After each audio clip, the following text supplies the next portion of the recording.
I want you to move from overwhelmed by information to confident in what really matters. I want to help you move from being unsure towards direction and purpose in your healthcare. I want to introduce you to health experts. I want to let you in on tough conversations on women's health. I want to give you a place where you can lean in and learn how to take care of yourself. Let's transform your health. Let's get clear on your goals. This is Women's Health Unplugged. I'm your host, Dr. Jordan Robertson, Naturopathic Doctor. Welcome to another episode of Women's Health Unplugged. I'm Dr. Jordan Robertson. I'm a naturopathic doctor in Ontario, and I'm joined today by one of my brilliant colleagues who also might be one of the nicest people that I've ever met, Dr. Meighan Valero. Meighan, thank you so much for joining me on the podcast today. Oh, thank you. Thank you for having me. That was the sweetest, nicest introduction. Meighan, I have been thoroughly impressed watching you and your career take off over the last few years. You are taking the world of integrative oncology by storm, and really, for as sweet and nice as you are, you really take such a powerful stance in this field of medicine that is not always like a nice place to live as a naturopathic doctor. You have been so clear with your messaging. You have done a TED Talk on this. I want to talk about integrative oncology. I also want to talk about the us versus them conversation in conventional and integrative medicine, because I think it's so beautifully highlighted by what you do. I would love if we could kind of start though. You have like a deep personal story with your journey for how you got to this place in working in cancer care. I would love if you could just walk us through how you got to this place and why this is such a passion for you. Yeah, I mean, honestly, when it comes to cancer, it's weird because it's sort of just forced itself into my life in many different ways at many different times in my life. But it started when I was in high school, actually, in biology. I didn't really think I'd ever do anything in medicine at that point. I just knew I wanted to help people, but I had no idea how. And a science project led me to somehow end up working at the University of Windsor doing cancer research. But it was just my biology teacher, Mr. Sharon, who just really acknowledged I was really good with this kind of thing, and he led me to and I ended up working in an apoptosis lab for the rest of my undergrad career. But what was weird with the timing was that as I graduated high school, my mom was developing stomach cancer. And I mean, her story was rough because it's a perfect example of too little, too late, just the whole way through. And even just the act of diagnosing the cancer, it was just assumed she had acid reflux. So there was no workup, there was no imaging. She just was basically given over the counter Prevacid. It was easy to assume she had that, but that's not what it was. And she ended up vomiting blood within 6 months of all that time, and it was stage 4 stomach cancer. Actually, it wasn't even stage 4 right at that moment. It was there was a couple weeks that we had grace of prepping for surgery and that, and it just exploded on her. And I just will never forget because I had just finished high school. I was not even 18 at that point, and just could never dream of anything going on with my mom. Like that was my biggest fear growing up: is what if something happened to her? She's my best friend. So I mean, going through that process was something I'd never experienced at that age before. But to see so many people give up on a person, it's stage 4 is no joke. It's very serious, and statistically, it is hard for people to survive stage 4 stomach cancer. But there was so much that could have been done leading up to that wasn't. And then during the process, that's where I think my relationship with what I do now is where that was born out of, was because we did ask, as so many people do, okay, I have my chemo plan, I've got this, like maybe we do surgery. Okay, that's not an option. Okay, fine. You get the conventional plan, but then you want to know what else can I do? And for us, that question was shut down immediately, no matter who we spoke to in the conventional world. It was rejected. And I mean, that was 20 years ago, and it's still the same answer now. It's still shut down so aggressively. And I mean, ever since that time, knowing that I mean, if you watch the person you love most in the world just wither to nothing and slip away from you, it's the most helpless, gut wrenching feeling and experience you can go through. So I pretty much at that point had already been doing cancer research, which was kind of a slap in the face at that point. I was this young high schooler who was making these huge discoveries in, it was actually natural medicine. They found we had a Hawaiian spider lily plant that was inducing cancer cell death or apoptosis in like any cancer that you threw at it. And it was this huge discovery. We wrote the paper. It was this whole thing. And then my mom gets cancer literally less than a year later. Can't even use it on her. But that knowledge, all of those discoveries, and then going through that with her just kind of lit a fire in me to just say, like, there's got to be more. This literally can't be the end of the discussion. We're not going to talk about diet, that we're just going to, be okay with eating Oreos and orange tang as like the nutrition that we're going to go with to fuel someone who might be dying. Like, that's, to me, that was just so wrong. And it just kind of trickled into this career. I set out to just learn more. I didn't know a naturopathic doctor existed, though. Back then, I don't think we even had one in the region. If we did, there might have been one. Like, it was very, very rare to come across that. So I didn't really know that I would become a naturopath eventually, but it all just kind of kept falling into my lap. And so that I ended up kind of in at CCNM learning about this, and thankfully had a lot of opportunities to learn from some pretty amazing people in our field, and have basically am here today, kind of doing what I'm doing. So it's been a pretty crazy journey, that's for sure. And I feel like your passion and your personal experience is like palpable when people hear you talk about it. And when you take the stage, which you've had some really great opportunities to take the stage in the last few years. Tell us a little bit about your TED Talk. Yeah, well, the TED Talk is pretty much an overview of what that journey is, what I just kind of chatted about a bit, but it goes into explain just the idea of integrative oncology and how when we look at conventional care, it's very much okay, surgery, radiation, chemo. I mean, now we've got targeted therapies, immunotherapies, like lots of amazing improvements and kind of upgrades to what we've considered standard care. But what about all the in between? Like, we don't look at that. And so the talk really goes into looking at just treating a person as an individual because there's so many different reasons why cancer happens. I mean, I've seen people where literally you can't pinpoint much in terms of why this might have happened. They might not have even really had, any genetic reasons for it sometimes. And even just their lifestyle is pretty healthy and you just can't explain it sometimes. But then there's, situations where it's tough because, we know how bad smoking is for us and we know these certain modifiable risk factors can impact. And it's really about looking at those because, I mean, even today, looking at some of the newer research, I just did a talk for the Oncology Association of Naturopathic Physicians, and it was just a review of lung cancer and just all the new research that we have with that. And one of the things that I was picking up on in terms of the more later studies is that in targeted therapy, which is such a huge advancement in lung cancer, we didn't have access to this, that many years ago, and it is changing survival time for the better.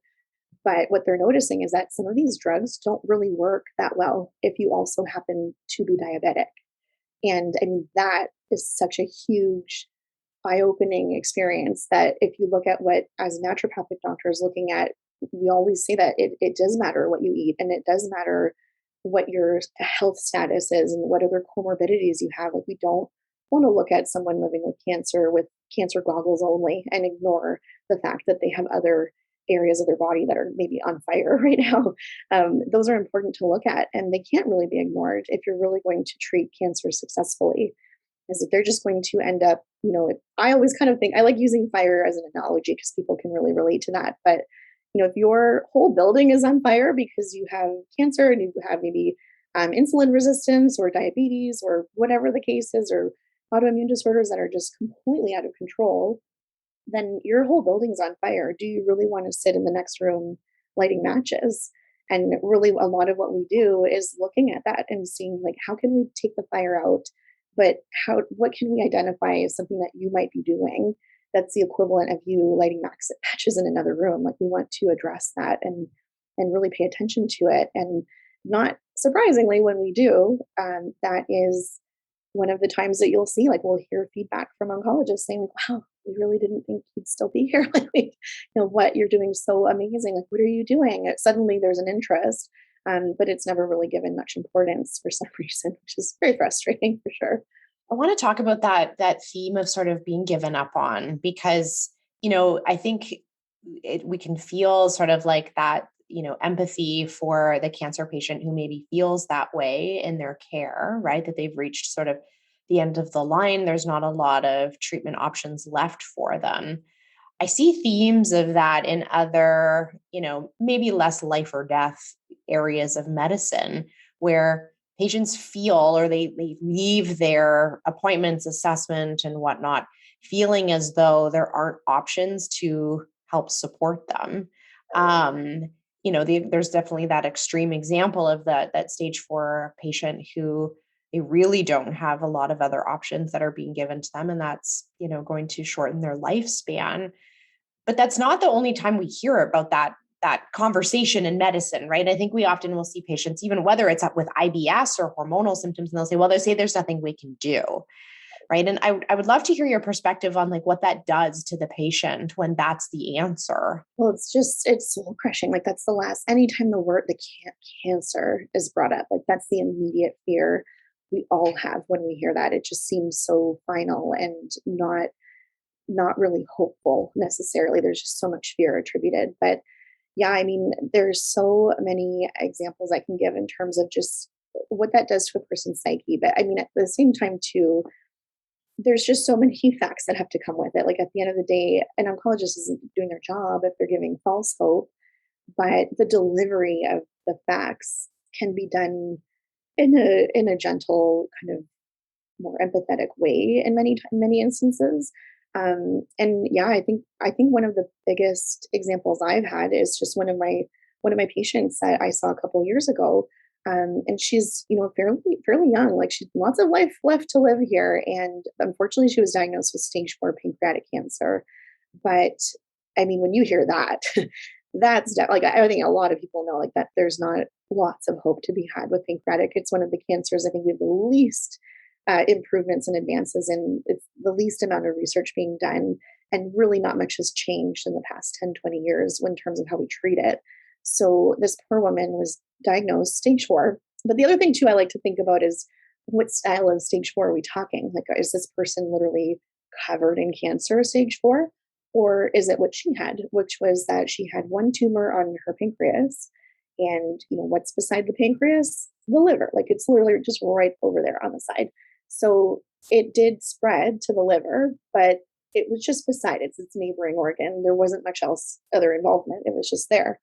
And so, she's, in my opinion, when I look at that, I see someone where, depending on what chemo could achieve, there's a lot of hope in terms of potential control. You have to keep an eye on it. You're not going to promise anyone a cure here or anything, like, you can't do that. But that's not as final as it would be in terms of a situation where it's way more widespread. It's just so much more dangerous in that case. And even then, it's like there's still opportunity that we can impact a lot. So with her, this poor thing was, being told, okay, well, this is your situation. We can do chemo. Here's the chemo side effects. She wanted to know all about the side effects. And the thing I run into a lot about, people who have to do chemo, for example, is usually there's an experience in their lives. They've witnessed someone go through this. I mean, who hasn't at this point? It's literally 1 in every 2 people are getting cancer in their lifetime. And most of us have already felt that at this point. If not one of us, I mean, I've already had a tumor myself. So between you and I'm probably the one. So, I mean, statistically in every room, there's one of us that's been affected. So that happened with her, where she's witnessed someone go through chemo, and she's witnessed it not go very well. And when that happens, you don't have a lot of hope, but there's an immediate amount of fear that comes with that. So she was very eager to learn all about the side effects. Like, what am I in for?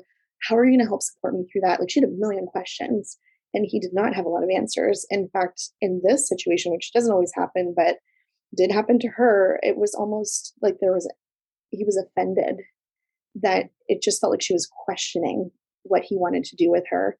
where that's not what she was trying to do. She just wanted to know how to be prepared. And she wanted to know that he had a plan. Like, it's an innocent enough question to ask. It's also what we call informed consent.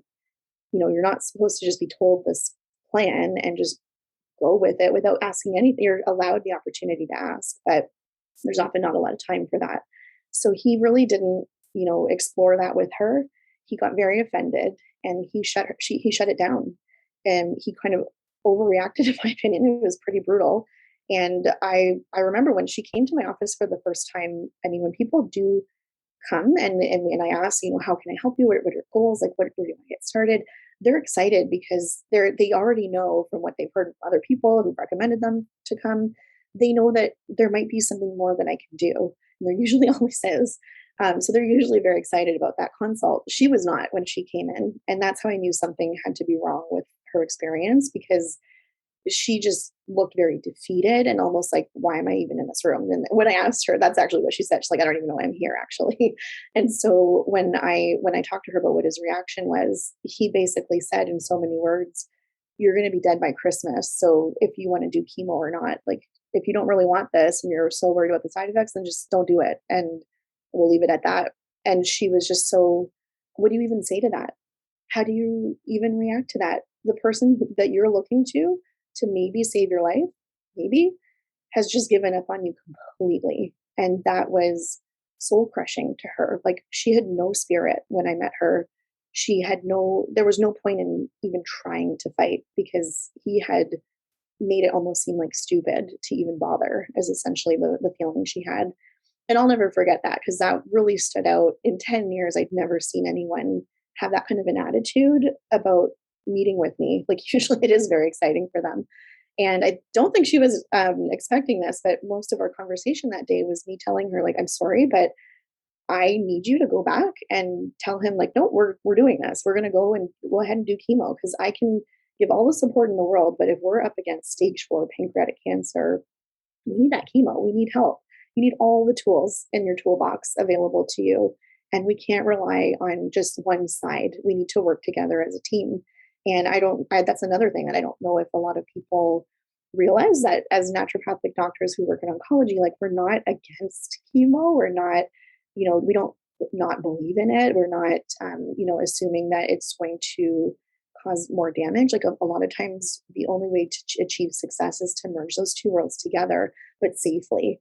And a lot of people assume there's huge black and white with that, where it's either you have to do only conventional or you have to do only naturopathic or alternative things. And I personally, and they've done studies on that, where people thrive when they mix the two together, but in a proper way. So it's really easy to not do it properly. But to go back to this pancreatic cancer patient, she basically, I encouraged her to go back and let's do, some chemo. And if you're concerned with side effects, that is what I'm here for. That's what I do. That's the what else. When I was young, dealing with my mom, that's what I wanted to know, is like, she's being hit by these really aggressive side effects. She can barely eat. She can barely have any energy to go to the next treatment. So, what can we be doing on our side to help, is really what that question was about. Is, as a loved one watching, how can I help this process? What can I do? So to make the caregiver that helpless, and that you're basically saying, like, no, sorry, you're just going to have to watch this happen and unfold and be helpless to the situation, that's not helpful either. And so in terms of her care, we supported her through chemo. And I would say about halfway through, I personally could tell something was working, because her blood counts were supposed to be dropping with each treatment. Her hemoglobin, red blood cell counts, white blood cell counts, those should all start crashing after a certain level of chemotherapy, and they weren't. And that's from a lot of our supports. That's what did that. And not only that, but there's a vitality that returns when cancer is going away. And that was happening by the halfway point. But by Christmas, I believe it was the 26th of December, and we got her CT scan at that point, and it showed that everything was clear. There was no actual evidence of cancer anymore in her organs. And, she was told that she'd be dead by that point. So it was just the most amazing experience, the most amazing thing to be able to to go through those results with her. But what was really frustrating, I think, about that scenario too, is that behind the scenes, there was a big conversation about, okay, if your oncologist is completely unwilling to work with you, which at one point he actually refused to even give the chemo that she was reaching out to start. He actually said that if she was going to be supported by a naturopathic doctor, that he didn't even want to work with her. So that became like a very difficult obstacle to overcome. In the end, it all worked out, and everything we were working together, but not really to not his preference, that's for sure. And in the end, it was, we had to really push to try to get some second opinions, because when you're dealing with stage 4 cancer, surgery is usually off the table. They don't want to do that. Radiation, not always possible. Sometimes it is, but it also depends on the progress that you can make. So the thing about her situation is that by the time she was done chemo, there was such a massive improvement that now radiation was possible, but only because we took the time to get that second opinion. If it was up to her team, that second opinion never would have been had. So she ended up going to Toronto. Actually, she went to Sunnybrook, got second opinion. That radiation oncologist was just beyond impressed with her. He actually had said, I can tell you've been doing something that's not just chemo. Like, whatever you're doing, just keep it going. It's like, because I got to say, it's like, you don't look like any of my stage 4 pancreatic cancer patients. You're glowing. You look healthy. Your numbers, your blood work, like, it doesn't even look like you've been through what you've been through. So that was really encouraging for her to hear. And like, this whole process helped restore hope in her, obviously. But because of that teamwork, it's been 3 years, and she's still, knock on wood, in remission. Like, it's not returned. And like, how many people with stage 4 pancreatic cancer can say that, really? But I really attribute that to, I can't take all the credit, because she did, see conventional therapists to kind of do conventional care, which is so important. But I also have the flip side with my mom's experience, where in the end it was chemo that she couldn't handle anymore. She was so sick, and she could never bounce back from any treatments. There was no support outside of that. And eventually her body couldn't take it anymore. And if we can prevent that happening with someone, like, that is a huge win. And why wouldn't we want to encourage that? But that's where it gets so difficult with the black and white. I think a lot of people just assume that, naturopathic doctors, oh, okay, not something we're doing, so therefore it must not be right. It's not, mainstream. Or otherwise we would have learned about it as doctors in medical school. There's a lot of that. Yeah, I'm like, you didn't learn about nutrition either, and we all need to eat. Right. It's a frustrating thing, that's for sure. And it is. It's really. It gets to be. It is hard, like you kind of mentioned. I have to have really thick skin. Any naturopathic doctor who tries to work with kind of conventional care, because yeah, we're not always seen as a friend. We're looked at as an enemy or some sort of threat, which is not what it's supposed to be.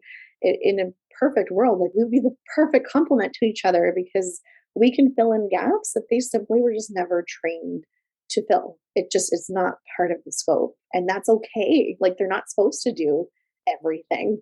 But if there's areas that need addressing, which, I mean, ask any cancer patient, if they're diagnosed, one of the main questions they're going to ask, like, well, what else can I do? What can I do to be helping? No, nothing matters. Diet, it doesn't matter.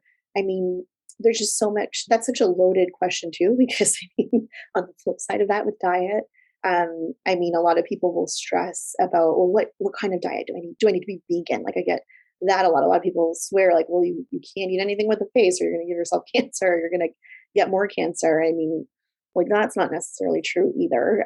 But there is more to. I always bring up the Oreos and Tang, because that's what my mom's cancer clinic was serving 20 years ago. Still serving it today. Like, I'm going to tell you for sure, those two foods are not conducive to a healing environment, for sure.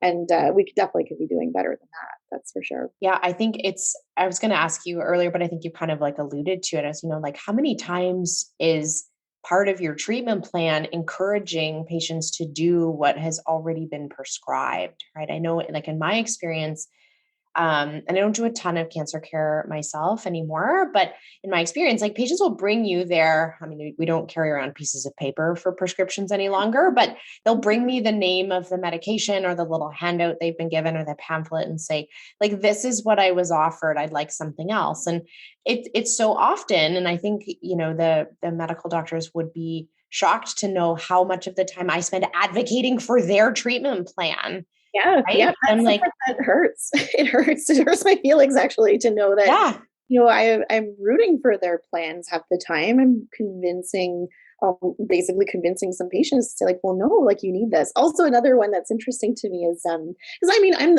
I get it. I'm the same type of person. Like I don't take I don't take any pharmaceuticals. I don't need them, thank God. But if I have a headache, like I don't really want to take that Advil if I don't have to. And so a lot of our patients are that type of personality too.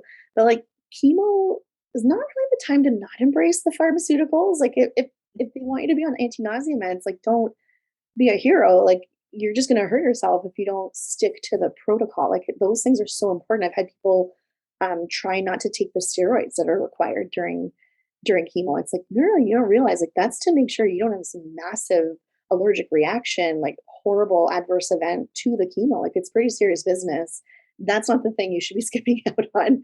And also it's like, I mean, girl, like in the grand scheme of what you're receiving in pharmaceutical land here, the chemo is like you're beyond worrying about that when you've taken the chemo. So at this point, like those types of things, I really don't think that the conventional world realizes how much we're advocating for them to stick to those things and why they're important. Because they're important for right now. They're not forever, but they are for that moment. And it's part of what's going to get them through all of this.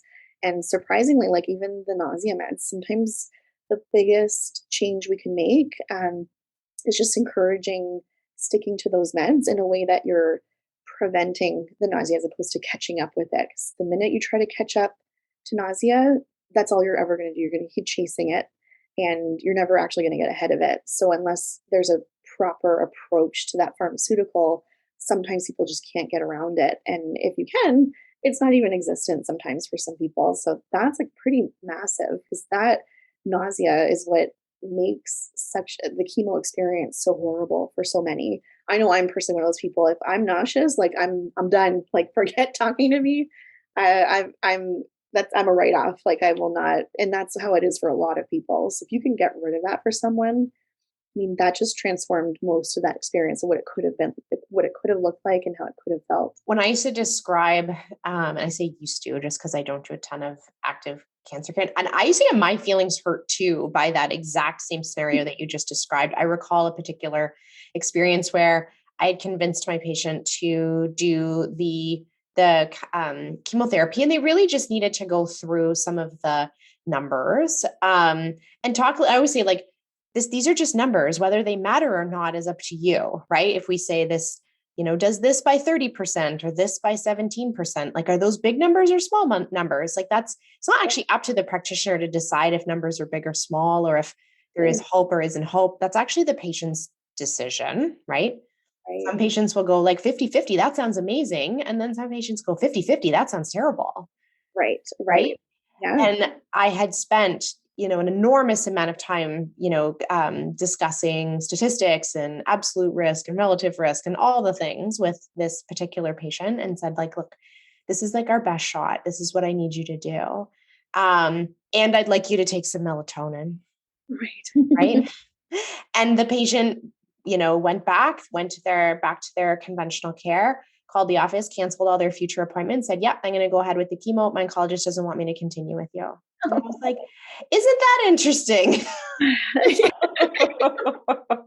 And it was something that really could have honestly reduced side effects, improved quality of life. Like it's depending on the cancer, could really influence the outcomes. Like I mean, it's so sad. It's just such a missed opportunity, and that part does get to be very frustrating. I think part of it too is just we're still such a small profession. I know in my area, I'm the only one doing this, and have been for so many years. So it's hard to make us working together in a true integrated model mainstream when I'm the only one kind of trying to make this work. So it gets tough. But yeah, that is such an unfortunate experience, because I see that all the time too. Right? It's just, and I deal with a lot of the same oncologists. So these are, people who once they've seen, so many of there's such a long roster of people who were told that they would die within 3 months, 5 months, that they wouldn't make it to Christmas. Like there's a lot of those people,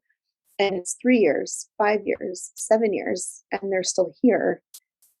And they know that we're part of that journey. Like, how do you not appreciate that? Yes, it is having an influence. Mhm. Especially some of these patients. One of mine was poor guy, such an amazing person, and he had stage 4 lung cancer, spread completely to everywhere. His entire skeleton was covered in cancer. His organs, it was everywhere. It was not a very hopeful situation. They did give him a couple months too, and there was a time where he went to see his oncologist for a follow up, and his reaction to seeing him when he opened the door, saw the patient, and said, "Oh, I didn't think I'd see you again." Like in so many words, maybe, "Oh, I thought you'd be dead by now, actually." And that's, I mean, going back to what we were talking about before, like that was soul crushing for him. I will never forget how angry he was when we had a follow up after that, and he said, it didn't occur to me that I was such a write off to him this whole time. I thought that he was in my corner, rooting for me, and I thought I had a better chance than this, to be honest. I mean, even though it's that serious, but you don't need to hear it in that sense. It's so raw. Like, oh, I thought you'd be dead by now. That's such a brutal thing for anybody to hear. So that, I mean, that I learned a lot from too, in terms of just the power of what you say to a person when they're in the thick of the most frightening experience you could ever imagine going through. All your words matter, and the delivery of them matter. Even if it's a harsh thing that has to be said of the true reality of the situation, it's just the way that you convey it matters and makes a difference. And that is sometimes some of the most painful things I might have to, work to pull someone out of, because at the end of it, it's not like I'm saying like, well, no, I'm going to actually keep you alive. Like this stage 4 cancer is not so bad. We're going to cure you. No, like that's not what the conversation is. But there's hope in being able to do things that might improve your quality of life, even if we can't promise to extend it forever. And there's hope in knowing that there's other people out there who were given such a short amount of time and surpassed it. That's life changing to know that there are others like that, and especially that stage 4 cancer patient case like that. That's not something you hear of every day, and knowing that that's possible is really transformative to a lot of people to even know that. And that's why I think what we do is so important, is how, like, what a powerful way to impact not only that person's life, but people around them, their family. Like, I know from my point of view, if I had anybody in my life who could have influenced my mom's journey the way that I can other people's, oh, I mean, even if I lost my mom anyway, to know that I wasn't alone in that, and to know that somebody cared enough to look at all the what else is there to do, that's what I needed. And just in my journey for grief, I think to this day I still struggle feeling just how alone we felt going through that. Like, it was so hard. I always kind of choke up a bit thinking about that because that was so tough. But it's just that, I think, for me, is so rewarding too, to be able to do that for families and to change the narrative of, when someone dies and you feel like you really truly did it all. You did everything you could for them as their loved one, and they did everything they could too, learning what they learned. That really changes the grief story from one that was, well, they really suffered and there was nothing much anybody could do, and I just kind of had no choice but to watch that, and I really wondered if there was more we could do. That's a hard thing to live with. Like, that's what we've had to live with as a family too, and that's part of the TED Talk too, in that just kind of looking at the full circle of changes that have happened. And another patient case that I treated where it was the same situation as my mom's, and he's still here today. Like, that's wild to me. I always think of just, man, if we did know someone who knew what I knew back then, what could we have accomplished for her? Because apparently it is possible to turn that around, but it does require a lot of work. Like, it's not the kind of thing that's passive. I think a lot of people just assume like, oh, just hook me up with an IV of some sort or throw me a supplement. But like, there's work to be done when it's stage 4, especially. I mean, any cancer, but the thing about stage 4 illness is it's kind of like cancer on crack. Like it's a whole other mutated beast. And it's using metabolic processes that we use day to day for normal, you know, biochemical functions. And it's manipulating them to propagate itself. So to get better control of that, it does take a lot more work than people realize. And it's not an incredibly passive thing as just showing up to chemo every week and letting them pump you full of that. There's a lot more involved. One example would be just exercise. I think a lot of people assume like, okay, well, you have cancer, you're going through radiation, just like take a nap, sleep as much as you want, eat whatever you want. Like, well, no, exercise actually makes the biggest impact for radiation outcomes. Like if fatigue is probably the worst side effect that can come with radiation, for example. But a lot of people don't give exercise importance at a time like that because they think, well, maybe I shouldn't, or maybe that's not a good idea, or like I feel so tired, like maybe I'm just not going to because I don't want to. But it's kind of like I always explain, sort of like when you haven't been to the gym in a while and you feel like you don't have energy, and that's the last thing you want to do is get your butt to the gym and work out. But at some point, you just rip the band-aid off and you get in there and you do it.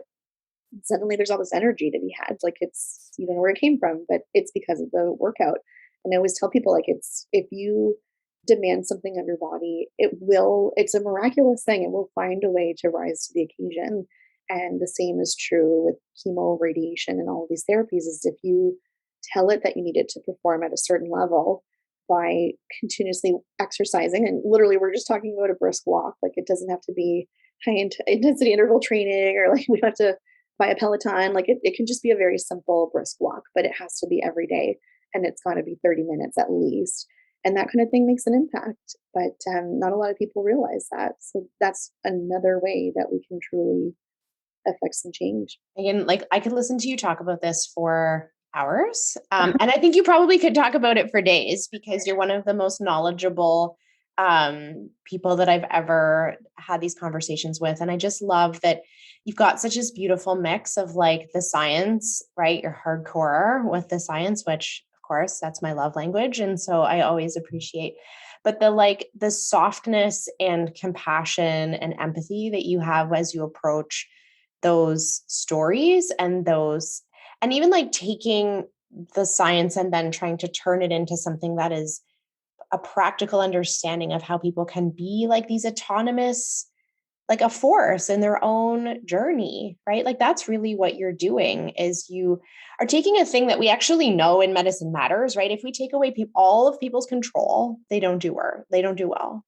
Right. Right. If you make people feel like there are no options, there is no hope, you can't do anything, and nobody cares, right? Like it's literally the absolute worst scenario that we can set someone up with and then say, oh, good luck with that, like treatment that we're going to put you through. I do think part of the shift that happens when you work with a naturopathic doctor in a cancer setting is that even in a hopeless situation, like we're kind of talking a lot about like worst case scenarios here when it comes to cancer. And there are, milder cases that are not so, final and death, like threatening death essentially. But when it is a hopeless situation or seemingly hopeless, a lot of what we do helps someone regain a sense of control. And I think that is the most gratifying thing in a lot of my like first visits is that someone will come in and I hear all the time, like, oh my God, I wasn't sure what to expect. And about like 20 people that didn't even know each other all told me to come see you. Like now I get it. But once they leave, they're like, I really felt so bad about this. Because what is there not bad to feel about? Like someone's basically told you that your time on earth is now limited, which we all kind of know, but no one really ever thinks about. And no one ever actually puts a timeline on it. And so when they finally do, that is all you can really think about often. And at least to have the option of like, okay, well, there are things that I can control along that journey. And there's ways that someone can support me through that.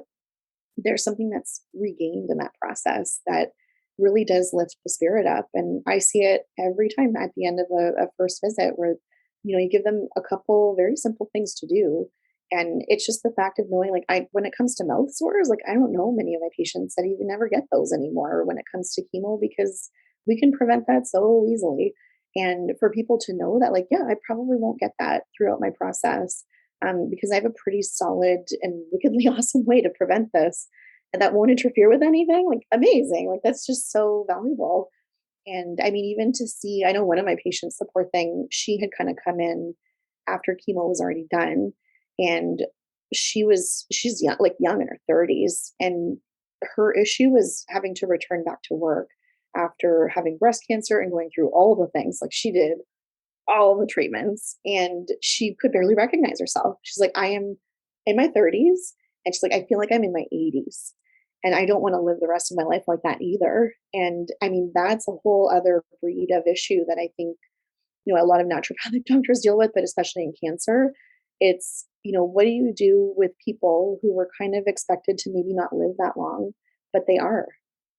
And they're dealing with a lot of side effects that come from the treatment that allowed them to kind of get to this place, but then nobody really deals with that aftermath.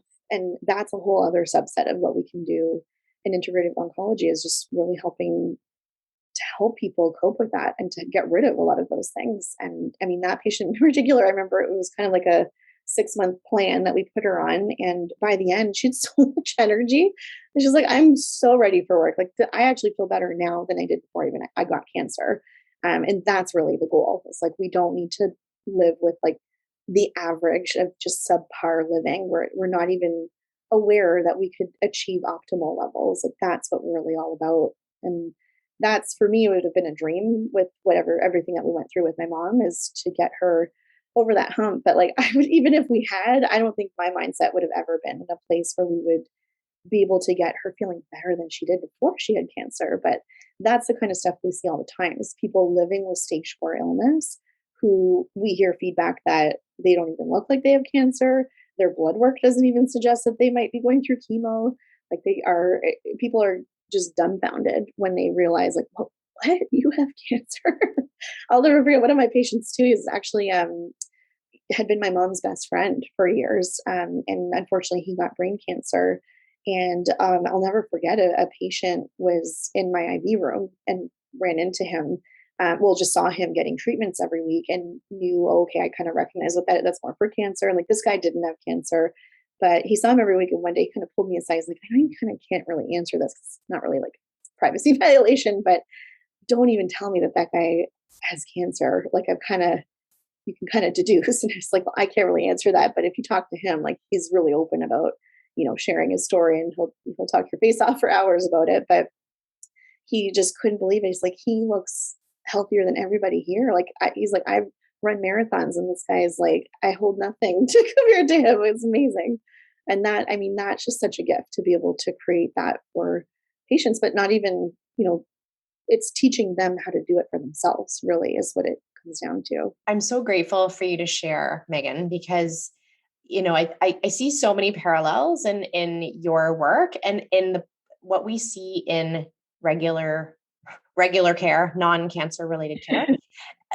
But it's interesting because the stakes are not as high, right? And so when I think about my woman who has menopause and is struggling, and the stakes aren't as high, right? So maybe we ignore what she has to say. Maybe we make her feel like there's no hope.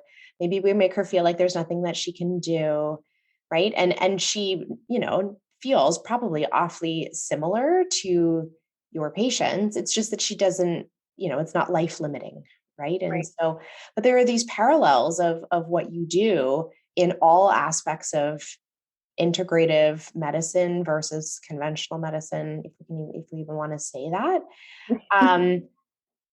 But you have the courage to do it when the stakes are high, right? So if I want to get in a fight with a doctor about HRT, right? It doesn't matter who wins. I mean, it does. I'd like to win. Right. I'd like to win the fight. However, nobody dies. Right. Right. And I am so grateful that you have the courage to get in the ring and have that conversation when the stakes are that high, because that's truly changing people's lives. And I'm so inspired by that. And so I'm so grateful that you are willing to do that. And like the nicest person, and you like have these big boxing gloves on saying like, come on, like let's have this conversation. We can change these people's lives. And I'm not going to just sit back here and watch this happen. Well, at the end of the day, it's just like I couldn't imagine not. I mean, I think once you see how powerful it can be You to just can't not do it. know, like, especially just why? Because a team of doctors think it's a bad idea for the wrong reasons. Like, I can't handle that when there's a rejection of certain recommendations because oh, there's no research. You'll hear that a lot. Or there's an assumption that there's an interaction where there actually isn't.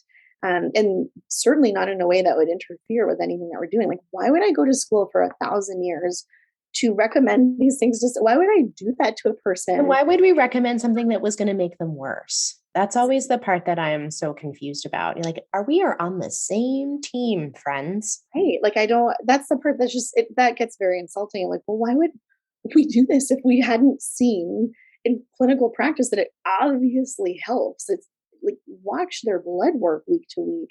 You can literally tell which ones are probably my patients and which ones are not based on how they're improving or, just their lack of certain side effects. I mean, that we kind of talk about in the TED talk too, is one of the other patients I had. At one point, his nurses, they knew what he was doing, and that he was working with me, but they weren't really on board. And oh my God, they gave him such a hard time throughout his whole chemo. Like, you better stop because you don't really have any side effects. So your chemo must not be working. And it's gonna be really like, this is not going to be good. And then by the end, I remember his oncologist actually said, I feel bad because I know everyone gave you a really hard time. But he said, I have to say, by the time they finished his treatment, there was no evidence of cancer in his case too. And the chemo worked far better than what they expected. Like, that's not what they were expecting. I wasn't either, to be honest, because it was pretty bad. But like, you just hope for a reduction enough that maybe something else can be done. He was able to get surgery. Like, if you can do that at the end of chemo for someone who's got stage 4, like, you're winning here. Like, this is what the dream is. And he was able to attain that. And even that oncologist, like, this was in a different city, and he really admitted it. He's like, I feel bad, but like, I'm glad that you did that because I really do feel like the two work together in that case to get you to this place. Because he's like, we can't all take credit for what this reaction, this outcome was. And that was amazing because that was kind of my first year out, actually. I just graduated at that point, and that's when all of that happened. So it's, that was a gift for me personally because it really showed the power of everything I'd been learning all these years, and just one living example of how powerful not only is our medicine combined with conventional, but also to show me that that was another stomach cancer case, and to show me, because I always wondered, like, I wonder what would have happened with my mom if she had other options. And statistically, not everyone's going to have that outcome. So, I mean, she could have still passed. But if there was any way that her journey to passing wasn't so gruesome, I know that would have taken a lot of layers of trauma off of my life. That's for sure. I'm definitely I still cope with that for sure. And I think that's part of the compassion and the fire to why I want to do what I want to do, is that it's not good enough for people to go through conventional care when they are actively looking for these supports and they don't have access to them, but they actually do exist. I can't stomach the idea that it always kind of kills me when someone does come in to see me, but it's all after the fact when all the care is over. And now they're coming when they are basically like at rock bottom. They're a totally empty gas tank and they need to be topped up. And it's just so much harder to do that quickly. When if I had been topping up their tank all the way through, making sure that they were good all the way through, there's a lot less damage control that needs to be done. And it's just such a missed opportunity. It just always feels so awful. Like, man, they're ravaged with neuropathy when it might not have been this bad, potentially, when we could have just intervened sooner. But usually that's shot down immediately. As soon as, you meet with the oncologist, say, hey, I had this awesome naturopath that was working with me. And no, it's just an immediate, like, nope, don't do that. Wait till later.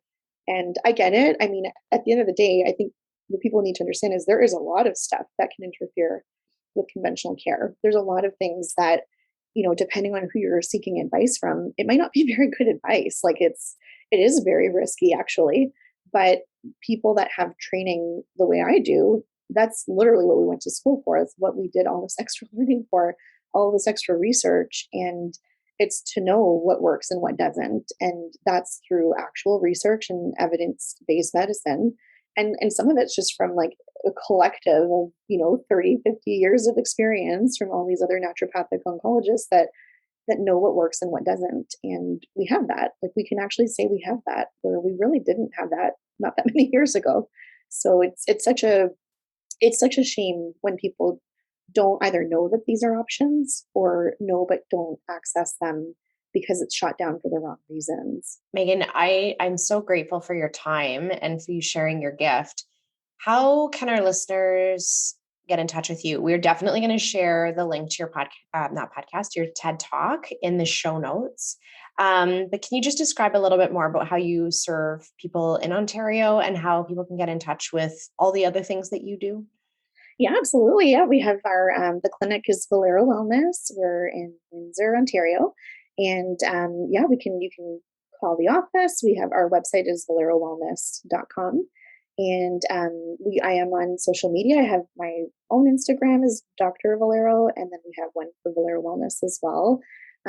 So yeah, we just reaching out to us that way, setting up an appointment. I usually love to just kind of dive in into the nitty gritty and just do a solid consult with someone and see where we can intervene. It can be an overwhelming process for some because it's a lot of stuff they wouldn't have even expected that we'd be talking about. So I would definitely, anybody who wants to work with me, prepare for like a really long intake form because we get into a lot of detail. That's for sure. Amazing. Thank you so much for hanging out with us today and for sharing all of your gifts. And we will link all of those things, including your Instagram and all of that in the show notes so that it's easy access for our listeners. Thank you so much, Meighan. Well, thanks for having me. This has been awesome. I hope you enjoyed that episode of Women's Health Unplugged. My goal is to help you feel more confident about your health. Please remember that what we talked about today in the podcast does not constitute medical advice, nor was a doctor-patient relationship formed. If you have questions about your healthcare or about how today's topic pertains to you, please take it up with your family doctor, your specialist, or someone on your health team.